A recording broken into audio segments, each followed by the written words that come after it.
Welcome to Debates and Tailgates, MST's college football season preview show.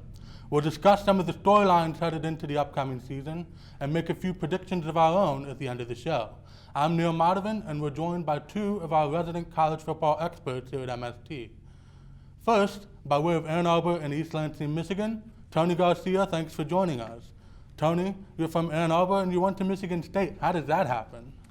You don't get into Michigan coming out of your undergrad because you were focused on other things in high school, and then you wised up, and now we're all here, so it's good to be here. Next, he's firmly on the Texas is not back train. Joshua Skinner, good to have you on. Good to be here, Neil. Feels like deja vu.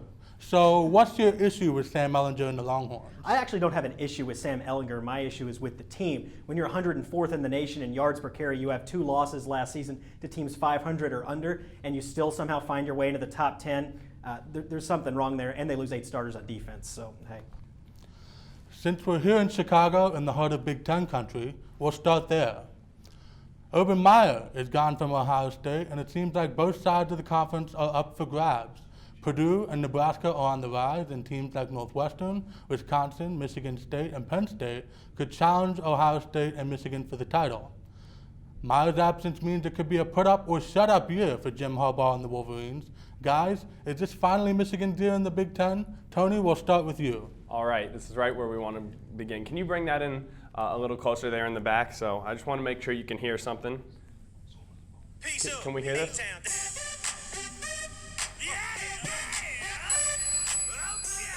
Okay. All right. So when we all see that in the club, it's a big time throwback. We all get super excited. You look at your friends. Hey, man, you remember? Yeah, you remember that by Usher? It's so great. That was 2004. That was the last time the University of Michigan Wolverines won the Big Ten. So is there any reason on earth that I'm going to pick them this year? Of course not. I think Ohio State has just as good a chance. There are more question marks there, but I usually like to be on the cutting edge, say something before it happens, but whenever Michigan eventually will win it, when they do win a Big Ten, they're going to have to win it and prove it before I say they're going to in the future. So no, it's not their year, just like the last 4 years when they won August national championships and finished 10-3. Josh, go ahead. You know, I'm surprised Tony's head didn't just explode with fire during that. But I loved his unbiased opinion there because I'm going to go the opposite direction. When you look back at Michigan's 2018 season, they're close. They've been close 3 of the last 4 years or so. And when it really comes down to it's the offense. The defense will be fine. They lose Rashawn Gary and some others, but can the offense push them over to the next level? Michigan gave up more than 20 points 4 times last season. They lost 3 of those games. They have to find a way to score more points, and that begins with Shea Patterson at quarterback. Patterson threw for 2,600 yards, 22 touchdowns, 7 INTs last year, and I think in order for them to take that next step, he needs to up that a little bit to about 3,200 yards, about 30 touchdowns, keep those interceptions in the single digits. They should be fine. The schedule plays out very well for them this year. They get Michigan State, Notre Dame, and Ohio State all in the big house. That should help them. They need to keep from losing that. There's always, you never know, losing the unsuspecting game. I think that Michigan should be able to take the next step. I am not buying at all Ohio State this year. I'm not a Justin Fields guy. We don't even know for sure he's going to start. Quickly, Neil. Josh, I'm amazed that you have so much confidence in a Michigan defense that loses, as you mentioned, Rashawn Gary, but Chase Winovich, Devin Bush, and David Long. I mean, they're best players in each level of the defense. I don't have the same confidence you have. On that note, let's venture into the group of 5. We've had enough of the Big Ten. UCF has been the class of the group of 5 for the last couple of years, earning the automatic bid into the New Year's Six. But without Mackenzie Milton at quarterback, can they do it again this year? Fresno State, Cincinnati, Boise State all finished in the top 25 a season ago. Memphis is always a threat with its offense, and Houston hired Dana Holgorsen away from West Virginia to revitalize this program after it stagnated a bit under Major Applewhite. So, who earns the automatic bid this year? Josh? I'm going to go with a couple of teams that you may not be considering. The first one is a team that also finished in the top 25 last year that put up 70 against Houston in their bowl game, and that's Army. Army has a very easy schedule that plays out very well for them. They return Kelvin Hopkins. They're very good triple option running back. They do lose their top 2 running backs at about 12 to 1,300 yards of rushing there, but it's the type of offense that should be fairly replaceable. It's almost a plug-and-play type with these types of service academies. And I think that if they can somehow they have to go undefeated. They have to find a way to get through Michigan. Can they get through Michigan? Michigan's a low-scoring team. So if they can get through Michigan, I doubt it. Run the table, they have a shot. I also think North Texas has a shot out of Conference USA. And, of course, Boise State if they can replace Ripon and Madison this year. Tony, you're up. I mean, I don't have a sexy pick here. I think it's got to be UCF again with Brandon Wimbush. He hasn't won the job yet. I suspect he will, coming in from Notre Dame. And then Greg McCray, an electric running back, averaged 9 yards per game last season. Not to mention Trey Nixon, Gabe Davis, two very reliable wide receivers in the passing threat. I think they've got a lot of offense. They got the pedigree in the program. I don't see why UCF can't be right back where they've been the last few years. Meanwhile, back in the Power 5, the Big 12. Oklahoma has been the class of the conference for 4 straight years and now look to be the favorites yet again. But Texas is seemingly nipping at their heels as it looks like Tom Herman might finally have the Longhorns back to national prominence after beating Georgia in the Sugar Bowl. There was also plenty of new coaches in the conference, with Les Miles next in line to try his luck at Kansas, and Matt Wells replacing the always handsome Cliff Kingsbury at Texas Tech, to name just a couple. But the Big 12 is about offense and large numbers, and no one has put up bigger numbers than Oklahoma and its pair of Heisman-winning quarterbacks the last couple of years. Jalen Hurts is next in line at Lincoln Riley's quarterback factory. Guys, will he have the same level of success as his predecessors? Tony? I mean, I think it's really hard to say yes, right? Back-to-back #1 picks, back-to-back Heisman winners. He would have to have a nearly flawless season to have the same level of success. Do I think he can be good? Yes. Do I think Oklahoma can win the Big 12 for what feels like the 19th season in a row? Of course I do. But those are extremely high shoes to fill. He's not quite as accurate of a passer as Murray. He's not quite as much of a leader as Baker Mayfield was in rallying that team, so I don't see him having that same level of success. I do like Oklahoma. I love what Lincoln Riley has done with the program, but no, he's not going to live up to those same expectations. Josh, what do you think? Hey, I'm with Tony on this, and I will say if Lincoln Riley can somehow make Jalen Hurts a 4,000-yard-a-season passer, then I will buy into Oklahoma every single year from now on. I think that Oklahoma is the team to beat in the Big 12, but not because of Jalen Hurts. I just think there's not a whole lot behind them. You're going to have a bunch of okay to middling teams playing up behind them, and if Texas can find a way to step it up offensively this year, they might be able to challenge them. I like Jalen Hurts. I'm going to disagree with Tony. I think he's a great leader. I think he will be able to, if you need that drive at the end of the game to score that winning touchdown, I think he can get it. But with how bad Oklahoma's defense is going to be, I don't know if he's going to be able to put up the points like Mayfield or Murray were able to do. Well, we just touched on a few new coaches around the country, but they aren't alone. 27 teams will go into the 2019 season with a new head coach leading the way. After down years at USC and Auburn, Clay Helton and Gus Malzahn managed to retain their jobs for another year, but they may not be so lucky if they don't turn things around this year. So, which coach who's on the hot seat this season would be out of a job by the year's end? Josh? It's going to be interesting. I'm not on the whole fire. I know people in Southern California cannot stand Clay Helton. I am not on the fire Clay Helton or Gus Malzahn train. I think if both those teams win 7 or 8 games this year, which I expect them both to do, I think they deserve at least one more year, especially Malzahn with what he's accomplished there at Auburn. The person I'm looking at on the hot seat is Willie Taggart. He was absolutely, he has a career losing record as a head coach. He's kind of failed his way up. I don't like him as a head coach. I don't think he is Florida State's answer. They hired him because he's from Florida State. He's not going to be able to win. I don't think he's going to finish with 5 wins this year. They won 5 last year. People are saying, well, they can't be worse. Their offensive line was horrible. Not true. They can absolutely be worse, and the schedule doesn't play out very well. There's a good chance they're going to start out 2-6 to begin this season, and I'm not even sure if Taggart survives the season if they start out 2-6 or 2-7.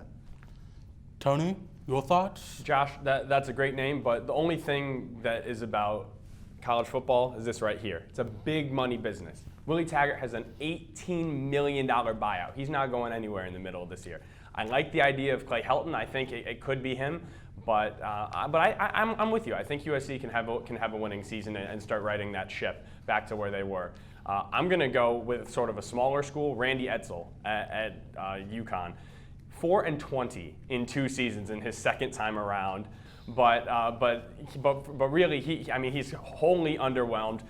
With the team moving back to the Big East, they're clearly prioritizing basketball over football, and it just isn't the same. I mean, not that it was ever a great job, but it's not even a good job anymore. And so I just don't have any faith that he'll inspire anyone there. And 1-8, 2-7 start, he could be out of there for sure. Well, we're going to take a quick break, but when we come back, we'll talk the Heisman Trophy and make some predictions for the college football playoff. You're watching Medill Sports Talk.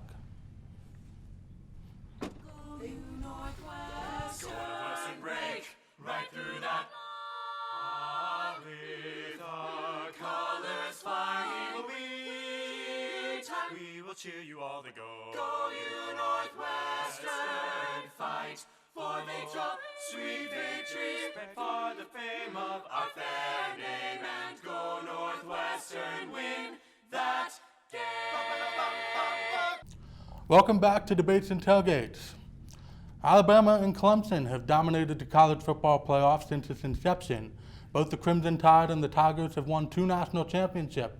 And with all the talent both have coming back, particularly on the offensive side of the ball, either team could add to its championship tally.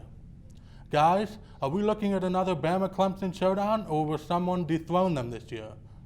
Josh, who do you have in the CFP top 4 at the end of the season? Yeah, my top 4. The top 2, I think, are pretty universal in Alabama and Clemson, whichever 1 or 2 you want to put them there. Where it goes after that, though, I think is a little more open this year than maybe we like to think, or that maybe in years past. So I'm going to go with Michigan. I know Tony's going to hate that. I think Michigan pushes themselves over in the Big Ten this year. I think they win the Big Ten, go 11-1 or 12-0. My big surprise here is Oregon. So there's been 5 years of the college football playoffs. 5 times a team ranked between 12 and 19 at the beginning of the season has made the college football playoffs. So looking at that, at the preseason polls, who's going to be that team? And honestly, I'm not 100% confident in this pick. I'm nowhere near confident in this pick. I think it could easily be Washington, but when you come through and you look at who has the best combination of offense, defense, and quarterback play in that group, who could push their way into the playoff if everything goes their way, to me that's Oregon. I think that Justin Herbert might be the best returning Power 5 quarterback in the country. He's going to be a top draft pick here coming next year. And if everything rolls right, I think Oregon has a chance to push their way into the top 4. I felt like going for that rather than just saying Ohio State or Oklahoma like everyone else in the world does. All right, Tony, your turn. Who's in your top 4? Well, I'm going to be that everyone else in the world. Not breaking any news here. And Josh, I like how we're sort of on the same page on a lot of things, and we couldn't be more different in other ways. Michigan, you already know how I feel. I got to see it to believe it. While Oregon, I don't believe in anyone in the Pac-12. So I'm going, it's a little chalkier, but it's who I believe in. I like Clemson and Alabama as the givens to go alongside with Georgia and Ohio State. Georgia I like because of the way their schedule shakes out. So they have Florida, Texas A&M, and Notre Dame at home, all 3 of their toughest games. And then we all imagine they'll see Alabama in the crossover. So say they run the table in the preseason, or in the regular season, then even a loss to Alabama, I still think they get in. However, I think they're going to drop 1 in the regular season and then beat Alabama. There's my bold take. In the SEC championship. They've had a 10-point lead in each of the last 2 meetings and just let it slip away. I don't see that happening again. Where Ohio State, the cream of the crop in the Big Ten has been held out of the CFP for the past 2 years. This is the year that 7 teams from the league started in the top 25. It's a loaded league. It's extremely deep. And like you picked Michigan, I'm picking the team who I like to come out of that Big Ten East, and that's Ohio State. As long as Justin Fields produces like we believe he can. I know you're a little skeptical, but he was the highest rated recruit in his class, even over Trevor Lawrence, and I just like what he's got. I think the kid's got moxie, and we're going to see that. Ryan Day's a phenomenal offensive play caller. Well, like I said at the top, we'll see if anyone can dethrone Clemson or Alabama. But from team achievements to individual ones, it's time to talk about the Heisman Trophy. Oklahoma quarterbacks have run away with the award for the last 2 years, but this year the favorites are pretty obvious, at least to me. Alabama quarterback Tua Tagovailoa and Clemson quarterback Trevor Lawrence. Will someone sneak up and snag college football's most prestigious individual award, or will one of the 2 favorites run away with it? Let's hear it, Josh. Just a short answer to your first question, it's no. I think that you're going to have these 2 teams be undefeated or very close to it at the end of the year, and as historically goes, the teams with the best records and the best player on those teams tend to be the leaders in the Heisman race. So I think that Tagovailoa and Trevor Lawrence are both going to be up there. We'll see if Trevor Lawrence can push this throughout a whole season. Remember, when he first came on last year, he struggled, especially on the road against big teams. I expect him to be completely fine, but it's something to watch for this season. Tagovailoa is just going to keep doing what he's doing.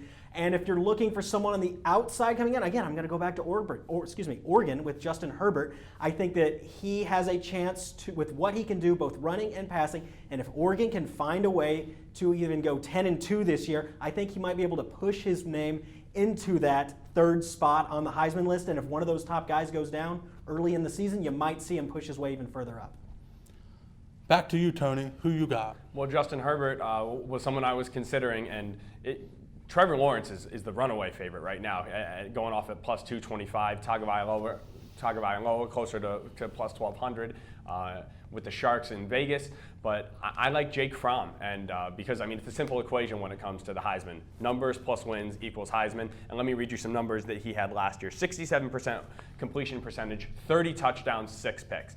And if Georgia's going to have the season that I just predicted them to have in the college football playoff, Jake Fromm's going to have a huge year. He lost his number one wide receiver, who was dismissed from the team. However, I think it's Georgia. It's a football factory down there. They've got plenty. They got plenty in offense. Kirby Smart has been a run-first oriented coach, but I still like him to lean on Fromm a little bit more than he has in the past couple of years. And if they do end up beating Alabama, winning the SEC championship, and going to the college football playoff, he'll be in New York on that when that ceremony presents itself in early December. Well, that's going to do it for us today on Debates and Tailgates and Medill Sports Talk. Thanks to Tony and Josh for their expertise, and of course, everyone else on the show today, especially everyone behind the scenes for their hard work every week. Until next time, thanks for tuning in to Medill Sports Talk.